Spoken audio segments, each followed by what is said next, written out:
Hey everyone, welcome to the second episode of the Optimal You podcast.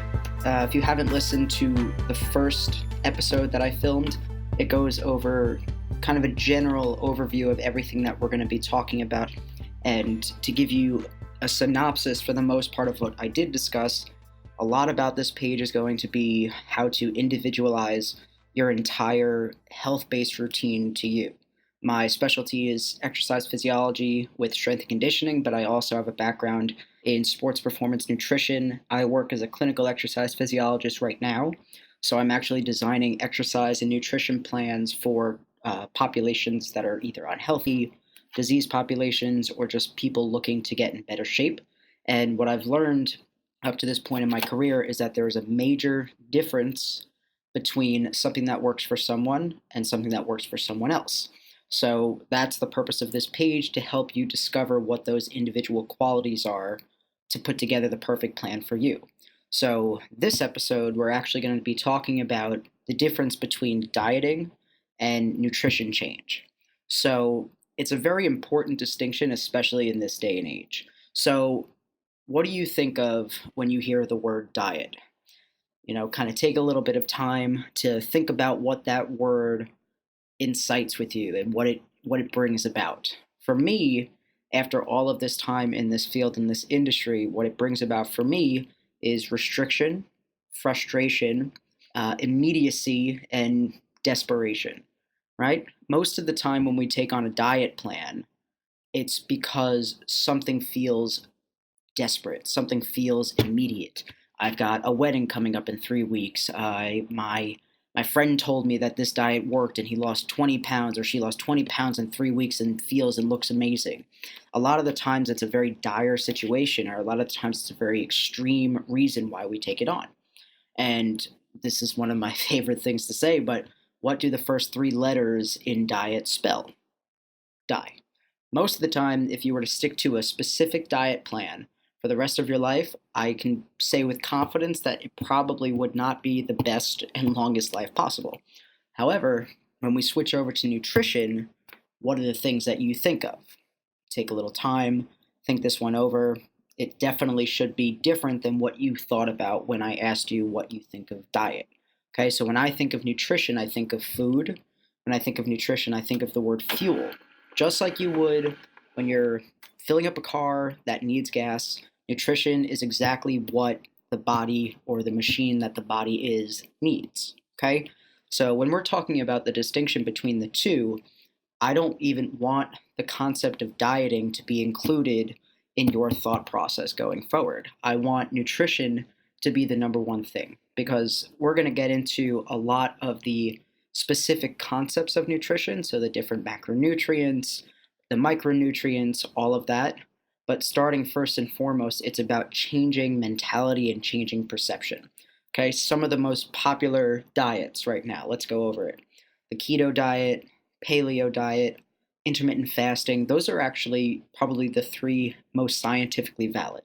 However, I like to change it obviously and say keto nutrition, paleo nutrition, because right there, you're already thinking in terms of what I need, not what I think I should be doing, right? What I'm forcing myself to be doing. That's diet, okay?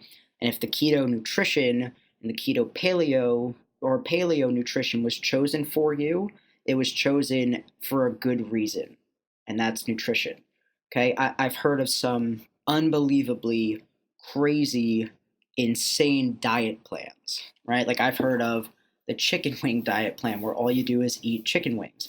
That was actually personal to a family member of mine, and I love her to death, but I'm not at all surprised that after 3 months it didn't work out so great. I've heard of the cayenne pepper diet, right, where you do cayenne pepper and lemon water for about 7 days, and you lose about 15, 16 pounds. You say that you're feeling great because you've released a lot of toxins, which, for the record, your body does anyway, and we'll get into cleanses in a completely different episode, because I could talk about how harmful cleanses are for a very long time. But what happens with these diets, right? These diets that force you to remove something substantial that the human body needs. The body responds in a very survival method. Our body doesn't know that we live in a society of protection, of homes. We're not all Neanderthals wandering around the woods and around these open, dangerous lands. But our body still sees it that way. So when you start taking in very, very minimal, low quality nutrition, your body is actually going to see that and perceive it as a starvation method. As in, we're in a period of time where food is scarce. Therefore, we need to slow everything down. We need to slow down our metabolism. We need to slow down our processing of this fuel. We need to store everything. And the reason we're storing everything is because the body doesn't know when its next real meal is going to be coming. So, thousands upon thousands of years ago, in order to prevent death, the body would hang on during these longer periods of very reduced nutrition. I'm not going to lie, there's probably more food in your local grocery store than there was on the planet that was accessible back then. So there's no reason for us to be living that way. There's no reason for us to say, I'm going to starve myself because it's going to help me fit into this dress, when 3 weeks after you've accomplished that goal, you've doubled the amount of weight that you lost in gaining. And that's because your body, after going through a period of famine, you reintroduce food again and the body gets excited. It's like when you give your dog like a brand new bone and the dog is like, oh my God, I haven't seen one of these in ages. And they start tearing it apart and ripping it apart and then they want more. That's what your body's going to do. It's going to get so excited that it's going to start just taking in as much fuel as possible. You're going to store like crazy in preparation for the next fast and the next famine.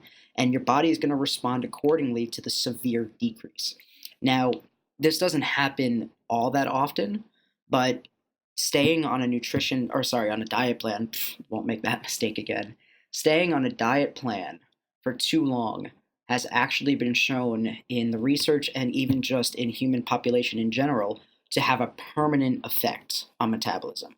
As in, for example, there's the show, I'm sure many of you watched it back in the day, called The Biggest Loser, where they would take these individuals that are very, very, very morbidly obese and put them on an aggressive, hardcore exercise routine and diet plan. And it was strictly diet plan because the restriction was so high and so heavy that the results were very immediate, which was great for viewership. I still to this day kind of beat myself up for loving that show because I truly thought that changes were being made.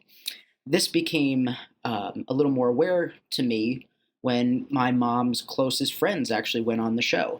And when they got back, they said that it was the worst experience of their entire life. They were working out about 6 to 7 hours a day, eating about 1,000 calories a day, and they were often sick, dehydrated, in pain, and the average contestant on The Biggest Loser has an 800 calorie less metabolism than someone of that exact same weight.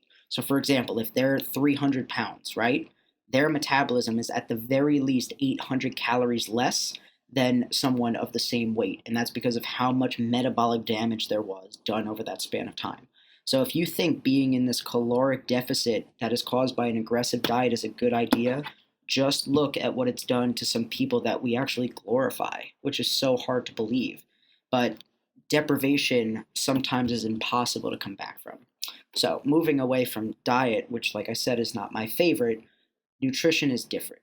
Nutrition is very focused and it's very well thought out. I'll use myself as an example. Right now I'm working out, I lift 4 times a week, and I'm also doing HIIT training twice a week. I'm in training right now for a Tough Mudder. So my nutrition has been thought over, tailored, and managed based on every training session, based on my goals. The goal right now is to gain muscle. So I'm actually in a bit of a caloric surplus. I'm eating more carbs than I usually do, and I'm timing those carbs around my workouts. There is not a single diet plan that I could look up that would be called the Josh diet plan. But for me, this is the Josh nutrition plan. And the reason it's the Josh nutrition plan is because I did not think about anybody else while I was putting this together. I didn't think about a friend of mine who said you should try this. I didn't think about a family member who said you should try this. I didn't think about a magazine article I saw where it was this ripped person that said get 6-pack abs in 21 days, which if the only 6-pack you can get in 21 days is at your local 7-Eleven. All right, so if you want something to work long-term, it's going to take long-term. That's another big difference between dieting and nutrition. Dieting is usually a very small span of time, and for the sake of health, it should be kept that way. Because if you go a long period of time with dieting, I don't know what kind of permanent damage you might do. Nutrition, you care about your own personal nutrition as soon as you are old enough and capable enough to make your own decisions about yourself. It is just as important as making all your other personal health decisions. You know, what I ate today actually wasn't what I ate 3 or 4 months ago. Because 3 or 4 months ago, I was trying to cut a little body fat percentage. So that means I created a little bit of a caloric deficit and brought my carbs down. And that, again, is a nutrition plan specific to me because I chose the calories, I chose the macros based on a lot of different factors.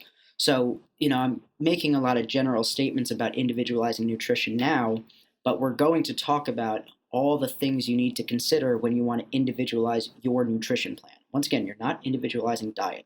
Please take the word out of your mind because I've never heard someone say, I'm going on a diet with excitement. Usually it's sadness with one tear trickling down the face. And I'm not surprised because it's depressing and it's sad to be told you can't have this, this, this, this, and this because it worked for somebody else. So it's probably going to work for you. If you don't take the time to assess every aspect and every category of your nutrition based on age, gender, activity, basal metabolic rate, which we'll talk about as well, you're not doing yourself any favors and you may end up hurting yourself or hindering yourself long term. So please respond to me with questions about individualizing nutrition. We will be talking in further topics about things like basal metabolic rate, which is the amount of calories you burn just by existing. All right, there's going to be a lot of factors about that. We will also talk about nutrition for types of exercise. We will talk about nutrition for types of goals. But, after you've established that baseline nutrition for what your goal is, it becomes more and more individual as you discuss it. And it gets as individual as how much time do you have? It gets as individual of, what foods do you prefer? If you hate mushrooms or if you hate kale, you shouldn't force mushrooms and kale down your throat because they're higher in micronutrients and fiber. That's silly. Whereas somebody else might love kale and mushrooms. But in that situation, that's still individualizing nutrition. I've had a lot of people come up to me when I give them a nutrition plan and say, well, tell me something I don't know. And I'm like, if you knew what you were doing, you wouldn't be coming to me in the first place. So when it comes to individualizing nutrition plan, we're not trying to reinvent the wheel here. We're trying to bring to the attention of individuals the fact that it's not that hard. You just need to take the time to understand you, right? You're not doing this for anybody else. When you lose the weight, someone else in an alternate universe is not losing the same amount of weight. When you increase your bench max by a couple of pounds, somebody else didn't wake up and feel motivated because you did that. No, you accomplished it for yourself. So taking on this individualized plan is going to keep you away from dieting, away from general approaches, and it's going to ease you over into the approach that is going to last the rest of your life, right? Because that's what you want. You want to live long, you want to live healthy, you want to spend time with the people you love and people you care about. You want to be able to run around the backyard with your grandkids for as long as you possibly can. You want to go on vacation and climb hills and mountains and feel like nothing can slow you down in life.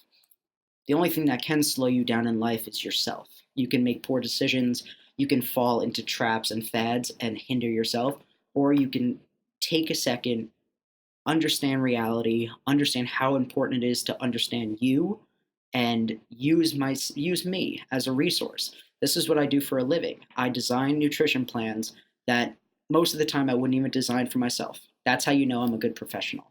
Because if I were designing a plan that I would be like, that's perfect for me, the person I'm doing it for would have to be a carbon copy of me. And trust me, I don't know if the world needs another Josh D'Alessandro. I'm a lot to deal with to begin with. So that is the gist of diet versus nutrition. As we go forward, take the word diet out of the equation. I am done using it right now because I hate the word. I hate it so much. I hate restriction. I hate pressure being put on people, and I hate time frames. Time frames are crazy. The most common questions I get are, how long will it take me to lose this weight? What is the best weight for me to be? Technically, I'm 25 pounds overweight, but my body fat percentage is below 10%. So I don't care that I'm overweight, because it's where I need to be health-wise. How long it's going to take? I hope it takes as long as it needs to. Because if it's done incredibly fast, as we said before, that starvation and survival mechanism is going to kick in and you have just wasted more time. So please don't waste more time. Re-engage yourself and understand this is a very, very long process. Okay, just like getting an education, just like pursuing a career, it doesn't happen overnight. And if it does happen overnight, I doubt it's going to last long. So come here focused, come here with the intention of listening to nothing but me and yourself, and just continue to get after it.